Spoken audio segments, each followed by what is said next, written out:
আসসালামু আলাইকুম। আমি পলি। আমি এখন আপনাদের একটি উপন্যাস পড়ে শোনাচ্ছি। উপন্যাসটির নাম বাইজি কন্যা। লিখেছেন জান্নাতুল নাইমা। পর্ব সংখ্যা 49 থেকে 51 পর্যন্ত সবগুলো একসাথে পড়ে শোনাচ্ছি। রাতের মধ্যভাগ। নিশীথ নিবিড় পরিবেশে মুখরিত চারপাশ। গৃহে বিদ্যুৎ না থাকায় স্বয়ং উপরালাই যেন সাহায্য করল ওদের। দিক বিদিক শূন্য দেখতে দেখতে সহসা প্রণয় কোলে তুলে নিল শাহিনুরকে। ইতিমধ্যে অসংখ্যবার একে অপরকে জড়িয়ে ধরার ফলে প্রণয়ের শরীরও রক্তে মাখামাখি হয়ে গেছে।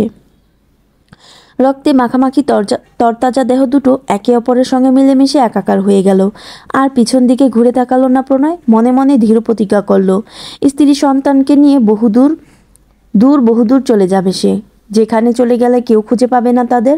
সকল নিয়মকানুন, ন্যায় অন্যায় ভুলে গিয়ে আইনের বিরোধিতা করে একটা পূর্ণ সংসার পাওয়ার তীব্র লোভ জেগে উঠল মনে। সেই তীব্র লোভে জর্জরিত হয়ে প্রাণপণে ছুটতে শুরু করলো। মস্তিষ্কে গেড়ে বসলো কয়েকটি কথা।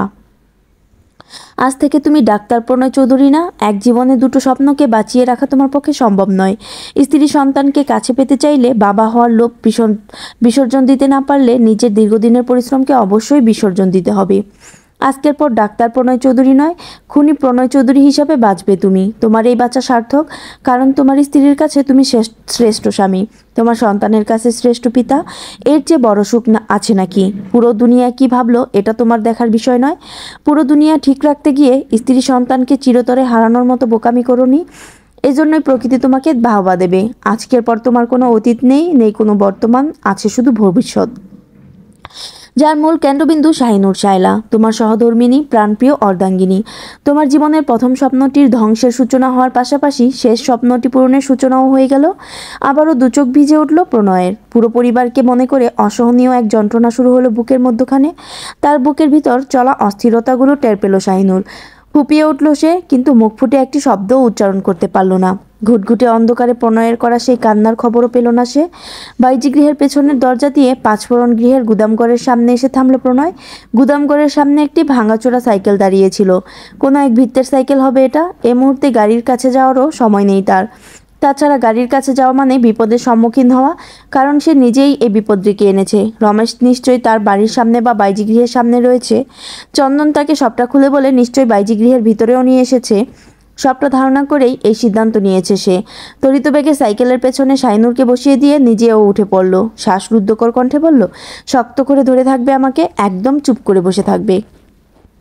শাহিনুর মৌন রইল। নির্লিপ্ত দৃষ্টিতে তাকিয়ে এক হাত বাড়িয়ে প্রণয়ের পেট জড়িয়ে ধরল, অন্য হাতে পেট চেপে ধরল। যেখানটায় কান পেতেছিল প্রণয়, যেখানটায় আদুরে স্পর্শ দিয়ে বলেছিল এখানে তাদের সন্তান রয়েছে। প্রণয়ও আর সময় নষ্ট করল না। ভিন্ন এক রাস্তা ধরে প্রথমে নিজের কোয়ার্টারে গেল। নিজেদের সাজানো গোছানো কক্ষে পৌঁছেই শাহিনুরকে আবারও শক্ত করে জড়িয়ে ধরল। শাহিনুর এক হাতে প্রণয়ের পিঠ জড়িয়ে অপর হাত পেটে রেখে বলল, ওর জন্যই এত বড় বড় ত্যাগ স্বীকার করছেন আপনি? চমকে উঠে শাহিনুরকে ছেড়ে দিল প্রণয়। মনে হলো তার শরীরে ব্লেড দিয়ে আঁচড় কেটে মরিচের গুঁড়ো দিয়েছে কেউ। শাহিনুরের করা প্রশ্নটি ঠিক এমনই অনুভূতি দিয়ে আহত করল তাকে। অন্য সময় হলে প্রচণ্ড রাগ হতো, কিন্তু এখন রাগ করারও সময় নেই। তাই দুহাত বাড়িয়ে শাহিনুরের কপালদ্বয় চেপে ধরল। ব্যথা হতো সুরে বলল, বাচ্চাটার গুরুত্বই যদি বেশি থাকতো, তুমি শাহিনুর ছাড়াও আমি বাবা হতে পারতাম। তোমার আমার সংসারটা যে হয়ে ওঠেনি, তুমি বিহীন আমি আমার এক মুহূর্তও কল্পনা করতে পারি না নূর। সেখানে তোমায় ছাড়া গোটা জীবন কিভাবে কাটাবো বলো তো? সর্বপ্রথম আমি তোমাকে চাই, তোমার আমার সুখের গল্প তৈরি করতে চাই। আমার বাচ্চাকেও চাই। তোমাদের পেয়ে হারানোর ব্যথা সহ্য করতে পারবো না। বাদ ভাঙা কান্নায় ভেঙে পড়ল শাহিনুর। প্রণয় ওর মাথায় হাত বুলিয়ে দিল। ধীরে ধীরে ওর সারা দেহ পর্যবেক্ষণ করলো। শরীরের অনেক অংশেই নখের আঁচড় ছাড়া তেমন কিছুই দেখতে পেল না। শেষে যখন ঘাড়ের ওই কামড়ের দাগটা দেখলো, ক্রোধে ফেটে পড়ল সে। শাহিনুরকে টেনে নিয়ে দুজন একসঙ্গে গোসল করলো। গোসল শেষে পোশাক পরিবর্তন করে কিছু কাপড় চোপড়, কিছু টাকা আর কিছু ফলমূল নিয়ে বেরিয়ে পড়ল অজানা পথের উদ্দেশ্যে। পুরো সময়টাই শাহিনুর হতভম্ব হয়ে প্রণয়ের মুখের দিকে তাকিয়ে রইল। তার মতো হতভাগীকে মানুষটা যে এতখানি ভালোবাসে গুণাক্ষরেও বুঝতে পারেনি। যদি বুঝতো, এত সব কাণ্ড ঘটানোর পূর্বে একবার হলেও পিছন ফিরে তাকাতো। এরই মধ্যে শাহিনুর শুধু তার মায়ের খুনের ঘটনাটি প্রণয়কে জানালো। পলাশ তার সঙ্গে কী ঘটনা ঘটাতে যাচ্ছেন সবটা চন্দনের থেকে শোনায় শাহিনুরকে আর কিছু বলতে দিল না।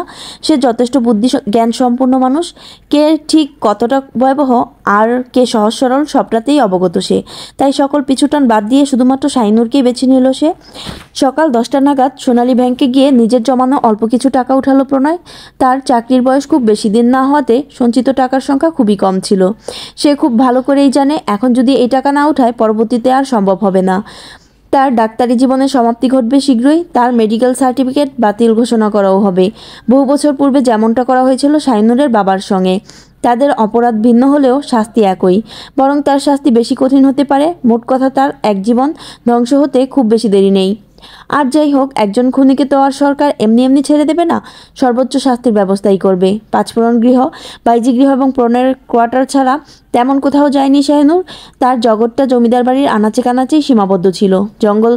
ঘন জঙ্গলে ঘুরে বেরিয়েও সে এতটা অস্বস্তি বোধ করে না যতটা এই মুহূর্তে প্রণয়ের সঙ্গে খোলা আকাশের নিচে অগণিত মানুষের ভিড়ে করছে। কেমন ভয় ভয় চোখে চারপাশে তাকিয়ে দেখছে, কত মানুষ, কত গাড়ি। প্রচণ্ড হাঁসফাঁস লাগছে তার অনুভূতি টের পেল প্রণয়। তাই চট করে রাস্তার পাশে একটি দোকান থেকে দুটো মাস্ক কিনে একটা নিজে পরে আরেকটা শাহিনুরকে পরিয়ে দিল। আশপাশ থেকে অসংখ্য পুরুষ নজর এসে পড়ছিল শাহিনুরের উপর। এতদিন যে সৌন্দর্য রাতের অন্ধকারে ঢাকা পড়েছিল সেই সৌন্দর্য হুট করে উন্মোচন হওয়াতে একঝাঁক দৃষ্টি এসে ঝেঁকে বসছিল। সেসব থেকে বাঁচাতেই মুখ ঢাকার ব্যবস্থা করলো সে। রেল স্টেশনে গিয়ে দুটো টিকিটও কাটলো। বিকাল 5টার ট্রেনে উঠবে তারা। হঠাৎ প্রণয়ের খেয়াল হলো অনেকটা সময় না খেয়ে আছে শাহিনুর। তাই রেল স্টেশনের পাশের একটা হোটেলে গিয়ে দুজনে ডাল রুটি খেলো।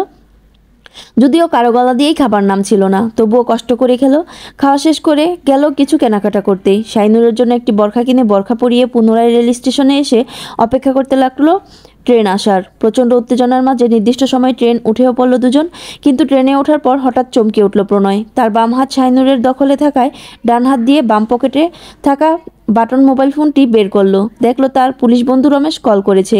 বুকের ভেতরটায় ধক শুরু হলো তার। অদৃশ্য কোনো এক শক্তি যেন হৃৎপিণ্ড ধুমড়ে মুচড়ে দিচ্ছে। তবুও শাহিনুরকে পিছু বুঝতে দিল না। এমনিতেই মেয়েটার উপর বেশ দখল গেছে, মানসিকভাবে প্রচণ্ড আহত হয়ে আছে সে।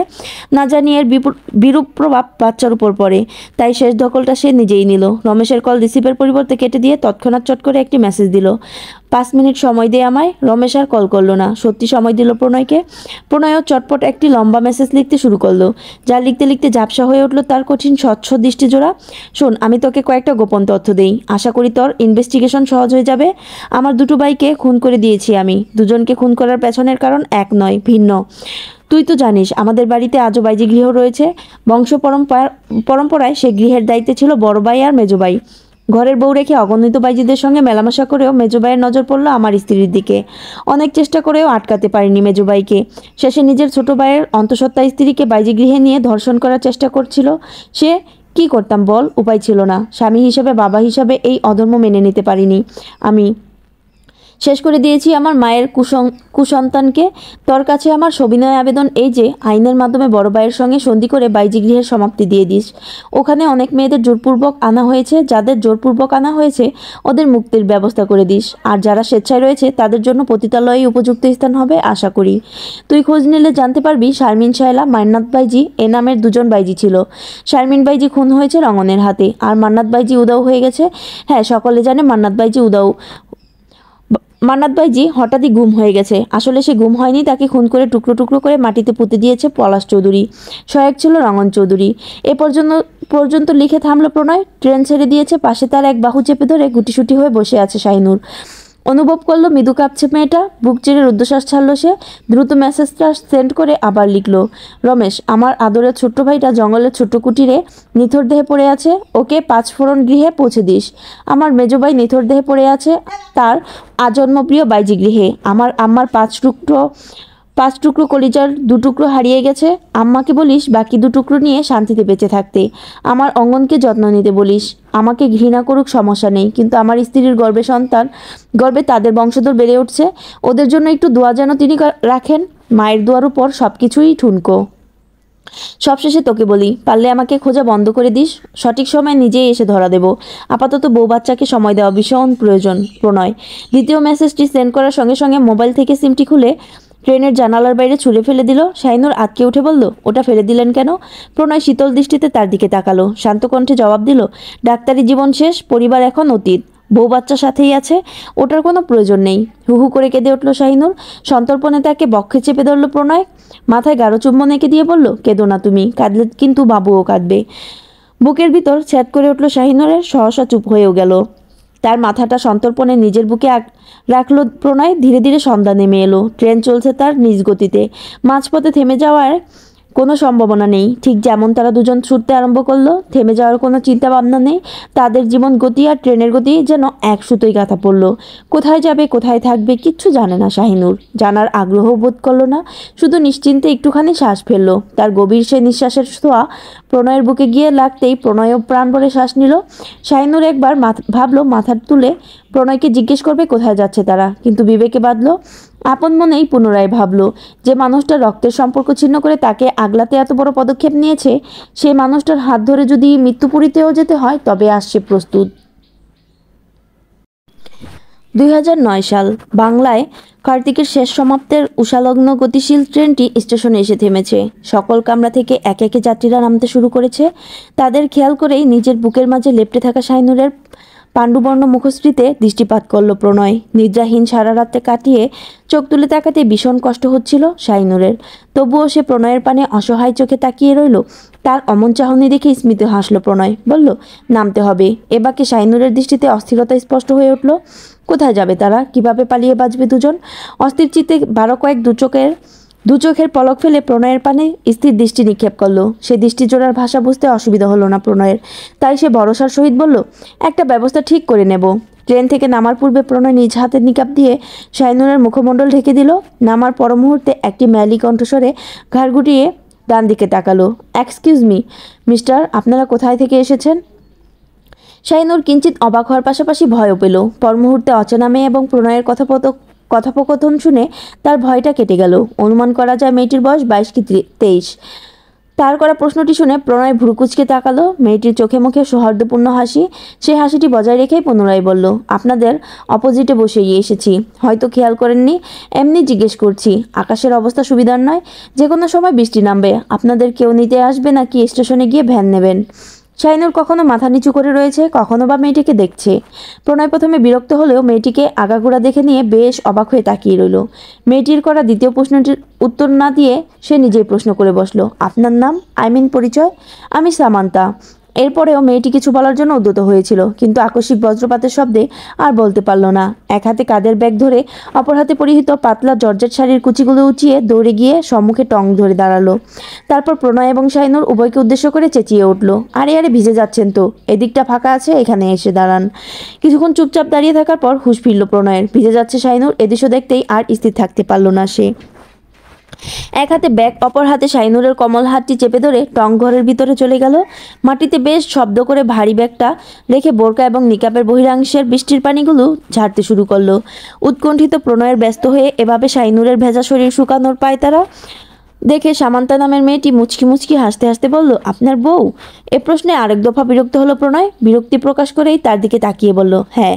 যতটা বিরক্তি নিয়ে তাকিয়ে হ্যাঁ বলল, মেয়েটির দিকে তাকানোর পর ঠিক ততটা বিরক্তি এলো না, বরং শরীরের কোনো এক অংশ দুর্বল হয়ে পড়ল খুব। প্রণয়ের পাশ থেকে কিছুটা উকি দিয়ে শাহিনুরও তাকিয়ে দেখলো সামান্তা নামের মেয়েটিকে। শীতের আগমনী বার্তা দেওয়ার জন্যই বোধ হয় কার্তিক মাসের বিদায় মুহূর্তে ভারী বর্ষণ শুরু হলো। ট্রেন থেকে নামার পর বেশিরভাগ যাত্রীরাই বৃষ্টির কবলে পড়ে আশেপাশে আশ্রয় নিয়েছে। কেউ কেউ ভিজতে ভিজতেই নিজেদের ঠিকানায় চলে যাচ্ছে। টংঘরের ভিতরে স্ত্রীর হাত ধরে অনিশ্চিত জীবনে একটু নিশ্চয়তার প্রত্যাশায় দাঁড়িয়ে আছে প্রণয়। সামান্তা নামের মেয়েটা হঠাৎ তাদের সামনে এসে দাঁড়ালো। মিটিমিটি হাসতে হাসতে প্রশ্ন করলো, শহর থেকে মেয়ে পটিয়ে পালিয়ে এসেছেন নাকি? তপ্ত মেজাজে কঠিন কিছু কথা শোনাতে গিয়েও চুপ মেরে গেল প্রণয়। নিঃশব্দে দীর্ঘশ্বাস ছেড়ে গম্ভীর স্বরে বলল, হ্যাঁ। এমন উত্তরে সামান্তা বিচলিত হয়ে বলল, সত্যি? অনুমান করে বলা কথাটা এভাবে মিলে গেল? তাহলে আপনারা তো বেশ বিপদে আছেন। যাবেন কোথায়? আশেপাশে আত্মীয় স্বজন আছে? আশেপাশে সূক্ষ্ম নজর বুলিয়ে প্রণয় বলল, কেউ নেই। সামান্তা বলল, আপনি বেশ গম্ভীর মানুষ মনে হচ্ছে। এমন মানুষও প্রেম করে মেয়ে নিয়ে পালায়? কি আশ্চর্য। শাহিনুর কাচুমাচু হয়ে দাঁড়িয়ে আছে। প্রণয় এক পলক শাহিনুরকে দেখে নিয়ে সামান্তার দিকে তাকালো। তার বিচক্ষণ দৃষ্টি জোড়া ধরা পড়ল, এই নারীর দ্বারা তার উপকার হলেও হতে পারে। যদিও আগ বাড়িয়ে খাতির জমানো মেয়ে মানুষ তার পছন্দ নয়, তবুও কিছু কারণে মেয়েটির খাতিরে সায় দিল সে। মেয়েটির দিকে কিছুটা ঝুঁকে শান্ত গলায় প্রশ্ন করল, একটা ঘরের ব্যবস্থা করা যাবে? দুষ্টু হাসিতে গালে টোল পড়ল সামান্তার। সে টোল পড়া গালে স্থির চোখে তাকিয়ে রইল প্রণয়। তার সে চোখে চোখ রেখে সামান্তা বলল, পাশের মেয়েটা আপনার জন্য বৈধ হলে করা যাবে, কিন্তু বিশ্বাস করি কি করে? মৃদু হেসে অভয় দিয়ে দৃঢ়চিত্তে প্রণয় বলল, পাশের মেয়েটা বৈধ, তার গর্বে আমার যে অংশ রয়েছে সেও বৈধ। এবার বিশ্বাস করা না করা একান্তই আপনার বিষয়।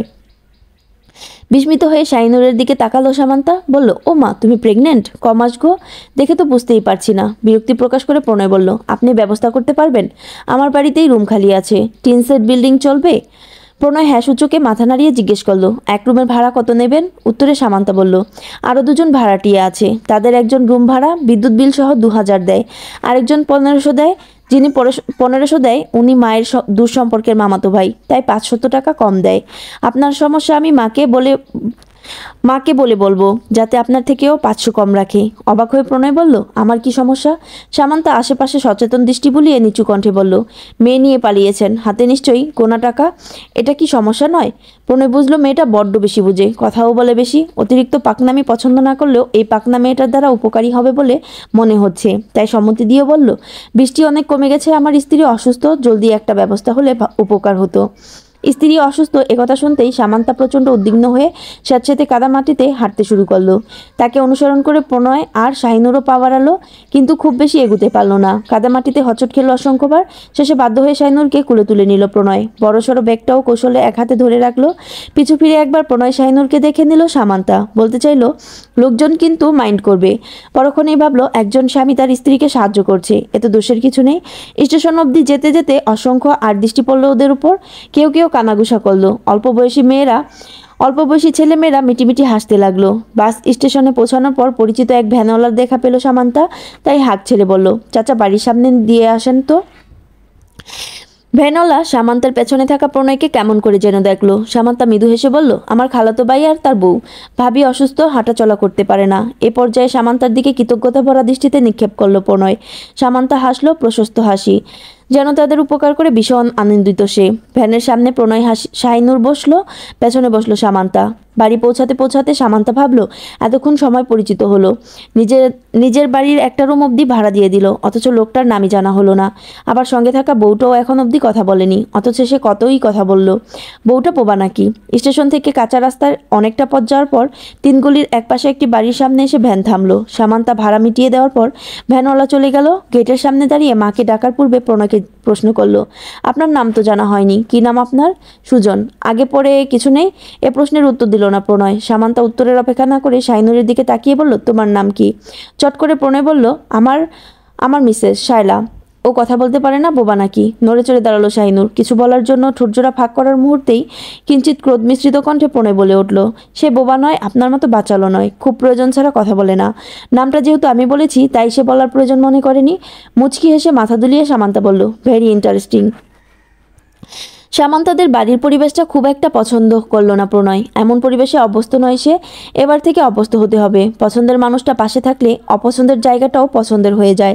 ঠিক যেমন বাইজিদের ঘৃণা করে আসা প্রণয় চৌধুরী বাইজি কন্যাকে মন দেওয়ার পাশাপাশি বাইজিদের প্রতিও তার ধারণা পাল্টে নিল। এত তাড়াতাড়ি থাকার বন্দোবস্ত করতে পেরে স্বস্তি ভরে শ্বাস নিল প্রণয়। সবচেয়ে বড় কথা, সামান্তার মাঝবয়সী মায়ের আচরণে মুগ্ধ হলো সে। মহিলার নাম সানজি খানম। স্বামী হারিয়েছেন প্রায় 10 বছর আগে। 2 ছেলে মেয়ে নিয়ে বেশ কষ্টের সংসার তার। বাবার বাড়ির ওয়ারিশ পেয়েছিল বলে স্বামীর ভিটে থাকার মতো একটা সুন্দর ব্যবস্থা করতে পেরেছে। ক্ষুদ্র আলাপচারিতায় এটুকু জানতে পারল প্রণয়। সকালের নাস্তা তৈরির জন্য সামান্তা তখন রান্না করে। সানজি প্রণয় আর শাহিনুরকে পুরো বাড়ি ঘুরে ঘুরে দেখালো। পাশাপাশি 2টো 3 সিট বিল্ডিং, বাড়ির ভেতরে ছোট্ট একটি উঠানের এক পাশে চাপকল, কলের পাশাপাশি শৌচাগার এবং স্নানাগার। 2টো বিল্ডিংয়ের একটিতে 2টো রুম, যেখানে সানজির মাঝবয়সী মামাতো ভাই আর কলেজ পড়ুয়া এক ছেলে থাকে, আর একটিতে সামান্তা সানজি খানম থাকে। এই বিল্ডিংয়ের 4টা রুম থাকায় একটি ফাঁকাই পড়েছিল, সেটাই প্রণয় শাহিনুরকে দেওয়া হলো। সামান্তার বড় ভাই ঢাকা শহরে থাকে, তার পেশা সম্পর্কে প্রণয়কে তেমন কিছু বলা হলো না। সে এখানে থাকে না এটুকু বলা হলো মাত্র। সব ঠিকই ছিল, শুধু চিন্তা হলো একটি বিষয় নিয়ে, সবার জন্য একটি চাপকল, কিন্তু শৌচাগার স্নানাগার, যা প্রণয়ের কাছে শোভনীয় লাগলো না। নাস্তা তৈরি করে সামান্তা খেতে ডাকলো ওদের। প্রণয় শাহিনুর দুজনই হাত মুখ ধুতে গেল। ভিতর থেকে সামান্তা খেয়াল করলো শাহিনুরকে। এতক্ষণ নিকাপের আড়ালে থাকায় সেভাবে খেয়াল করেনি, তবে এবার ভীষণ চোখে লাগছে। নিঃসন্দেহে অসম্ভব সুন্দরী মেয়েটা। এতক্ষণে বুঝতে পারলো সুজন নামক পুরুষটির স্ত্রীর প্রতি এত ভালোবাসার রহস্য। পুরুষ মানুষ রূপের পূজারী, এ ব্যাপারে কোনো সন্দেহ নেই সামান্তার। মুচকি হাসলো সে। পেছন থেকে সাঞ্জি বলল, মেয়েটা বড় সুন্দরী, পোলাটাও মাসাল্লাহ, এজন্যই তো এত কদর। লোকটা নিঃসন্দেহে বউ পাগল। হাত মুখ ধুতো করে ফিরে আসার পথে শাইনুরের শাড়ির আঁচল ঠিক করে দিল প্রণয়। শাইনুরও সন্তর্পণে মাথায় ঘুমটা তুলে নিল। মৃদু হেসে প্রণয় ঘরের দিকে এগিয়ে গেল। পেছন পেছন শাইনুরও পা বাড়ালো। এ কেমন চোখ জুড়ানো দৃশ্য! মুগ্ধ হয়ে তাকিয়ে রইল সামান্তা। টেবিলে নাস্তা সাজিয়ে চারজনই বসলো। শাইনুর খেতে পারছিল না তেমন। বাচ্চাদের যেভাবে বুঝিয়ে শুনিয়ে খাওয়ানো হয়, প্রণয়ও তেমন করে শাইনুরকে বোঝাতে লাগলো। সাঞ্জিও শাইনুরকে বলল, খেয়ে নাও মা, এ সময় অরুচি থাকলেও খেতে হয়। প্রণয় অকুতি ভরা চোখে তাকিয়ে বলল, অল্প হলেও খেতে হবে। যদিও তার মন জানে শাইনুরের বুকের ভিতর কি চলছে, তবুও স্বাভাবিক হতে হবে তো। যা কিছু ঘটেছে তা না হয় দুঃস্বপ্ন হিসেবে ধরে নেবে। জোরপূর্বক শাইনুরকে খাওয়ানোর পর প্রণয় স্বস্তির নিঃশ্বাস ফেলল। তা দেখে সামান্তা মিটিমিটি হাসতে হাসতে বলল, আপনার মতো গম্ভীর টাইপ ছেলেরা এত বউ পাগল হয় জানতাম না। শাইনুর অস্বস্তির লজ্জায় মাথা নত করে ফেলল। প্রণয় গম্ভীর হয়ে তাকিয়ে রইল শাইনুরের পানে। সামান্তা লক্ষ্য করল প্রণয় প্রয়োজন ব্যতীত শাইনুর থেকে ভুলেও দৃষ্টি সরায় না, যতটা সরায় প্রয়োজনের খাতিরেই। কি আশ্চর্য মানুষ। নাস্তা শেষে সাঞ্জি বলল, সুজন, তুমি শাইলাকে নিয়ে এবার রুমে যাও। একটা বিছানা পাতাই আছে, তোমাদের আর বিছানার ব্যবস্থা করতে হবে না, বাকি সব ধীরে ধীরে করে নিও। প্রণয় কৃতজ্ঞতা প্রকাশ করে শাইনুরকে নিয়ে তাদের রুমে গেল। মোটামুটি থাকার উপযুক্ত, তাই দরজা আটকে সর্বপ্রথম শাইনুরকে শক্ত করে জড়িয়ে ধরলো। এতক্ষণে জমিয়ে রাখা আবেগগুলো যেন একেবারে উগরে বের হলো। ভেজা কণ্ঠে বলল, স্বাভাবিক হও নূর, একটু চেষ্টা করো। আমাদের কোনো অতীত নেই, আমাদের কোনো অতীত নেই। ফুপিয়ে উঠল শাইনুর। প্রণয়ের বুকের ভিতরটা ভয়াবহ কাঁপতে শুরু করলো। তার দীর্ঘক্ষণ পর টের পেল শাইনুর। চমকে উঠল সে। কান্না থামিয়ে প্রণয়ের বুকের বাম পাশে মুখ নিয়ে গাঢ় একটি চুমু খেলো। ভাঙা ভাঙা কণ্ঠে বলল, আপনি আজ অনেকগুলো মিথ্যা বলেছেন। এক বাইজি কন্যার প্রেমে এতটাই মরিয়া হয়েছেন যে এত ত্যাগ স্বীকার করলেন, সাজিয়ে গুছিয়ে এতগুলো মিথ্যা বললেন। স্ত্রী সন্তানের সুরক্ষায় একটা কেন, অনায়াসে হাজারটা মিথ্যা বলতে পারবো আমি। এর জন্য তুমি কেন কষ্ট পাচ্ছ? এর সম্পূর্ণ দায় আমার। অভিমানী স্বরে শাহিনুর বলল, সব দায় শুধু আপনার, আমার যেন কিছুই নেই। প্রিয়তমার অভিমানী কণ্ঠস্বর কর্ণগোচর হতেই ঈষৎ হাসিতে প্রণয়ের অধরকোণ আচ্ছাদিত হয়ে রইল। টের পেয়ে দ্বিগুণ অভিমানী হলো শাইনুর। বক্ষপট থেকে মাথা সরিয়েও নিল। সঙ্গে সঙ্গেই অভিমানে সিক্ত কপলদ্বয় নরম স্পর্শে চেপে ধরল প্রণয়। অভিমানী রক্তিম মুখশ্রীতে প্রগাঢ় চাহনি নিক্ষেপ করে আদুরি কণ্ঠে বলল, কে বলল তোমার কিছু নেই? এই তো আমি আছি। ও আছে, ও আছে কথাটি শুনতে শাইনুরের পুরো দেহে তীব্র শিহরণ জেগে উঠল। প্রণয়ের বলা ও ধ্বনিটি যেন জগতের সকল দুঃখ কষ্ট ভুলিয়ে দিল। মুহূর্তেই দুচোখ অশ্রুজলে ভরে উঠল তার। তা দেখে মৃদু হেসে প্রণয় বলল, অনেক ছুটেছি, এবার শরীরটা বিশ্রাম চায়। মাথা নিচু করে অশ্রুসিক্ত নয়নজোড়া লুকানোর চেষ্টা করলো শাইনুর। হাত বাড়িয়ে একে একে প্রণয়ের পরিহিত শার্টটির বোতাম খুলতে শুরু করলো। প্রণয়ের অধরে ফুটল প্রশস্ত হাসি। নিঃশ্বাসে চলল উচ্ছলতা। এত জটিলতার মাঝেও বউয়ের থেকে এটুকু যত্ন পেয়ে সুখ অনুভব করলো সে। এই যে অভ্যাসবশত সবসময় উদাম শরীরে ঘুমায় সে, অতি ক্ষুদ্র এ বিষয়টিও এমন মুহূর্তে ঠিক মনে রেখেছে শাইনুর। সুখী মানুষ হতে খুব বেশি কিছুর প্রয়োজন নেই, এই এতটুকুই যথেষ্ট। চোখের পলকে বেশ কিছুদিন কেটে গেল। নতুন করে নতুন রূপে টোনাটুনির সংসার পাতল প্রণয় শাহিনুর। সংসারের কর্তা হলো সুজন, গিন্নি হলো শাইলা। নতুন সংসারের জন্য ধীরে ধীরে টুকিটাকি প্রয়োজনীয় আসবাবপত্র কিনতে শুরু করলো প্রণয়। দিনের বেলা লোকসমাগমে যাওয়াটা ঝুঁকিপূর্ণ, তাই বাজারঘাট থেকে যাবতীয় কেনাকাটা রাতেই বেলায় সেরে ফেলে সে। অগ্রহায়ণ মাসের গুটি কয়েকদিন পেরিয়ে গেছে। রাত 9টার দিকে টুকটাক বাজার করে ফিরতেই সামান্তার মুখোমুখি হলো প্রণয়। স্বভাবসুলভ মিটিমিটি হাসতে হাসতে সে বলল, কি কি বাজার করলেন দেখি? প্রণয় মৃদু হেসে বাজারের ব্যাগটা তার হাতে দিয়ে বলল, দেখলে হবে না, যা যা পছন্দ নিতেও হবে। সামান্তা টিপ্পনি কেটে বলল, বউ ঝাঁটার বাড়ি দেবে। প্রশস্ত হেসে প্রণয় জবাব দিল, শুধু বউ হলে হয়তো দিত। শুধু বউ নয়, যে নারী কোনো পুরুষের হৃদয়ের রানী হওয়ার ক্ষমতা নিয়ে জন্মায়, সে নারী শুধু বউ হবে কেন, সে তো আমার হৃদয়ের রানী। আপনার মাঝে কাব্যিক ভাবও আছে দেখছি। সবার মাঝেই থাকে, কেউ প্রকাশ করে, কেউ করে না, বা কেউ প্রকাশ করতে পারে, কেউ পারে না। কথার ফাঁকে বাজারের ব্যাগ থেকে একটি শশা বের করে ব্যাগ ফেরত দিয়ে সামান্তা বলল, একটা শশাই খাই, এটাই প্রিয় আমার। প্রণয় ব্যাগ হাতে নিয়ে সামান্তাকে পাশ কাটিয়ে চলে যেতে উদ্যত হতেই শশায় এক কামড় দিয়ে সামান্তা পুনরায় বলল, এই পুরুষটা যদি কখনো পরনারীতে পা পিছলায়, তখনও কি হৃদয়ের রানী ঝাঁটা হাতে নেবে না? বাড়ানোর পা পূর্বের স্থানে নিয়ে সামান্তার দিকে অদ্ভুত দৃষ্টিতে তাকালো প্রণয়। অদরকোণে রহস্যময় হাসি ফুটিয়ে শান্ত স্বরে বলল, ঝাঁটা নয়, ইস্পাতের সরু ধারালো পাত দিয়ে একদম আমার দেহ থেকে মস্তক কর্তন করবে।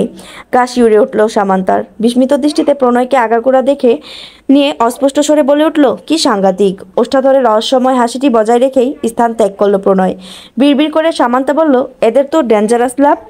ধারে করাঘাতের শব্দ শোনার সঙ্গে সঙ্গেই ধার খুলল শাইনুর। প্রকৃতিতে শীতের পূর্বাভাস পাওয়া গেলেও প্রণয়ের কপালে বিন্দু বিন্দু শ্বেত জল দেখতে পেল সে। কিঞ্চিত মন খারাপ করে বাজারের ব্যাগটা হাতে নিয়ে বলল, আজও হেঁটে এসেছেন? তৃপ্তিদায়ক হেসে শাইনুরের পিছু পিছু পা চালালো প্রণয়। ঘরের এক কোণে বাজারের ব্যাগ রেখে অপর কোণায় গিয়ে জগ থেকে গ্লাসে পানি ভরতে শুরু করলো। প্রণয় তখন মিটিমিটি হাসছিল আর শাইনুরের আঁচলে ঘরমাক্ত মুখমণ্ডল মুছছিল। এহেন কাণ্ড এখন প্রায়শই ঘটে। কিঞ্চিত রাগ, সীমাহীন অভিমান নিয়ে শাহিনুরও স্বামী সেবা করে। মুখ মোছা শেষ হতেই ঘুরে দাঁড়িয়ে গ্লাস ভর্তি পানি এগিয়ে দিল শাহিনুর। প্রণয় তা এক নিমিষে শেষ করে গ্লাস ফেরত দিয়ে বলল, মাত্র 3 কিলোমিটার পথ হেঁটেছি, আরও 2 কিলোমিটার হাঁটতে পারলে শরীরটা আরও সুস্থ বোধ হতো। মুখ ভার করে শাহিনুর শার্টের বোতাম খুলতে শুরু করলো। ক্ষীণস্বরে বলল, 3 কিলোমিটার পথে ভ্যান ভাড়া কি খুব বেশি? আপনার কাছে যে টাকা আছে তার থেকে এত কিছু হয় আর ভ্যান ভাড়া হয় না? বোতাম খোলা শেষে শার্টটা নিজেই খুলল প্রণয়। তা নিয়ে শাইনুরের বাঁশ দিয়ে বানানো আলনায় রাখলো। প্রণয় নিঃশব্দে বিছানায় গিয়ে বসলো। এক নজর শাইনুরকে দেখে নিয়ে মাথা নিচু করে ঠায় বসে রইল। গুটি গুটি পায়ে কয়েক কদম এগিয়ে পাশে এসে শাইনুরও বসলো। নিঃশব্দে অতি সন্তর্পণে প্রণয়ের কাঁধে মাথাও রাখলো। ফুস করে নিঃশ্বাস ছাড়লো প্রণয়। বলল, বসে খেলে রাজার দনও ফুরিয়ে যায় নূর, আমি তো রাজা নই। হৃদযন্ত্র কেঁপে উঠল শাইনুরের। কাঁধে রাখা মাথাটি ত্বরিত বেগে উঠিয়ে প্রণয়ের দিকে হতভম্ব হয়ে তাকিয়ে রইল। ঘাড় ফিরিয়ে নিরুপায় দৃষ্টিতে তাকালো প্রণয়। মৃদু কণ্ঠে বলল, কত কাজ বাকি আমাদের, হাত খালি হয়ে গেলে চলবে কি করে? এটুকু সাশ্রয়ী তো হতেই হবে। সুন্দর একটা ভবিষ্যতের জন্য যখন এত কিছু ত্যাগ করেছি, তখন জমিদারের ছেলে হয়ে কৃষকের ন্যায় জীবনযাপনও করতে পারবো। বুকের ভিতর চিনচিন করে উঠল শাহিনুরের। সহ্য করতে না পেরে আচমকায় প্রণয়কে জড়িয়ে ধরল। কাতর কণ্ঠে বলল, আমার জন্য আর কত করবেন আপনি? এই ভালোবাসার প্রতিদান কি করে দেব আমি? চোখ বন্ধ করে দীর্ঘশ্বাস ছাড়ল প্রণয়। বলল, সারা জীবন পাশে থেকে ভালোবেসে দেবে। মুখ তুলে তাকালো শাহিনুর। মাথা নাড়িয়ে স্মিত হাসল প্রণয়। মৃদুস্বরে বলল, যাক, এমন দিন এসেই গেল। যাকে একটুখানি ছুঁয়ে দিলে লজ্জায় নুয়ে পড়তো, আর সে নিজেই কারণে অকারণে সময়ে অসময়ে আষ্টেপৃষ্টে জড়িয়ে ধরে আমায়। সময়ের স্রোতে, পরিস্থিতি বিবেচনায়, সম্পর্কের মায়াজালে কত পরিবর্তন খেয়াল করেছ? আচম্বিতে প্রণয়কে ছেড়ে চট করে উঠে পড়ল শাহিনুর। লজ্জায় রক্তিম হয়ে উঠল তার মুখ বিবর। এক ছুটে ঘর ছেড়ে পালিয়ে যেতে ইচ্ছে করলো, কিন্তু পারল না। কোনো ক্রমে লজ্জা লুকাতে আমতা আমতা করে বলল, অনেক রাত হয়েছে, খাবার বাড়ছি আমি, আসুন। মধ্যরাত, অগ্রহায়ণের মাঝামাঝি সময়। রাত জাগা পাখির ন্যায় জানালার পাশে বসে বই পড়ছিল সামান্তা। গ্র্যাজুয়েশন শেষ করে উপযুক্ত একটি চাকরির প্রত্যাশায় রয়েছে সে, কিন্তু ভাগ্য সহায় হচ্ছে না। দিনের পর দিন ছোটাছুটি করেও আশানুরূপ ফল পাচ্ছে না। একাকিত্বের জীবনে বিতৃষ্ণা আসার ভয়ে নিজেকে সর্বক্ষণ ব্যস্ত রাখা, হাসি খুশি রাখাই তার একমাত্র লক্ষ্য। নিঃসঙ্গতায় রাতের ঘুমটাও তেমন সঙ্গ দেয় না, ফলে একাকিত্বের সঙ্গী করে নেয় বিভিন্ন ঔপন্যাসিকের সৃষ্টিকে। প্রকৃতি যেমন সাদা কুয়াশার চাদরে ঢাকা পড়েছে, ঠিক তেমনি মধ্যরাতের গা কাঁপানো শীতে নিজের শরীরটাকেও মখমলের চাদরে আবৃত করে নিয়েছে সে। বইয়ের অক্ষরে অক্ষরে শব্দ বুননে বুঁদ হয়ে থাকাকালীন হঠাৎ ঠক করে দরজা খোলার শব্দ পেল। মৃদু কেঁপে ওঠে, তৎক্ষণাৎ আবার স্বাভাবিকও হয়ে গেল। উকি দিয়ে গ্রিলের ফাঁকে স্পষ্ট দেখতে পেল নিত্যদিনকার চোখ জোড়ানো দৃশ্যটি। প্রাকৃতিক আহ্বানে রোজ রাতে একজোড়া কপোতিকে শৌচাগারের সম্মুখে দেখতে পায় সে।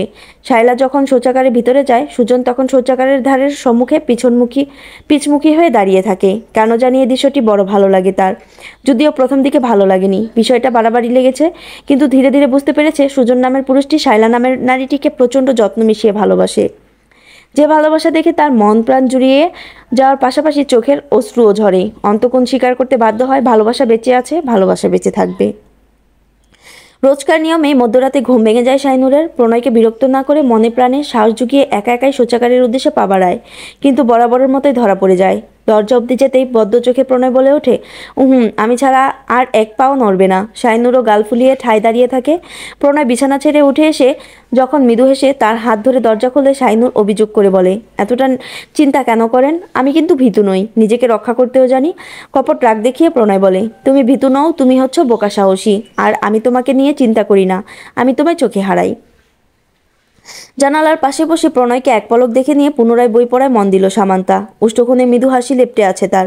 কথিত আছে, ভালোবাসা দেখতেও ভালো লাগে।